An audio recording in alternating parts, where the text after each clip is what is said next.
मंची SK music Umgaon के प्रस्तुति।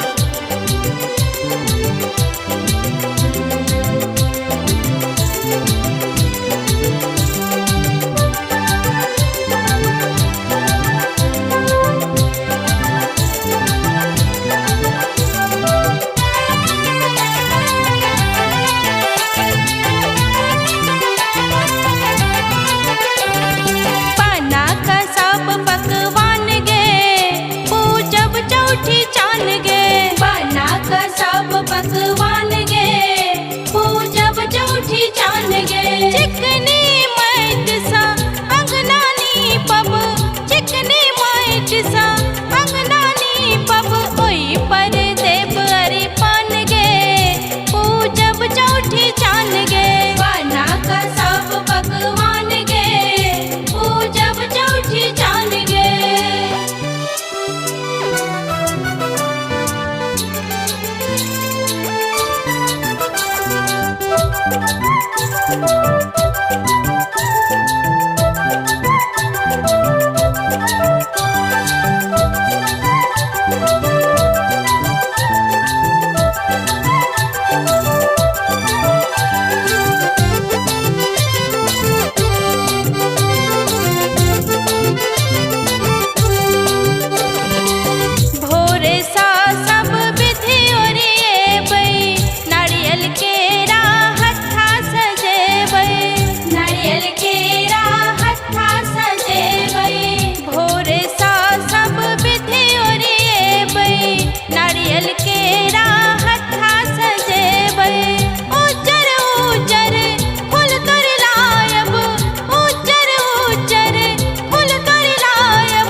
सुंदर सुंदर गर्भपुर किया चौड़क भुसवार अनरसा चौड़क भुसवार अनरसा सुंदर सुंदर गर्भपुर किया चौड़क भुसवार अनरसा छाछी में दाही पौरब आ छाछी में दाही पौरब आ भारब चंगेरी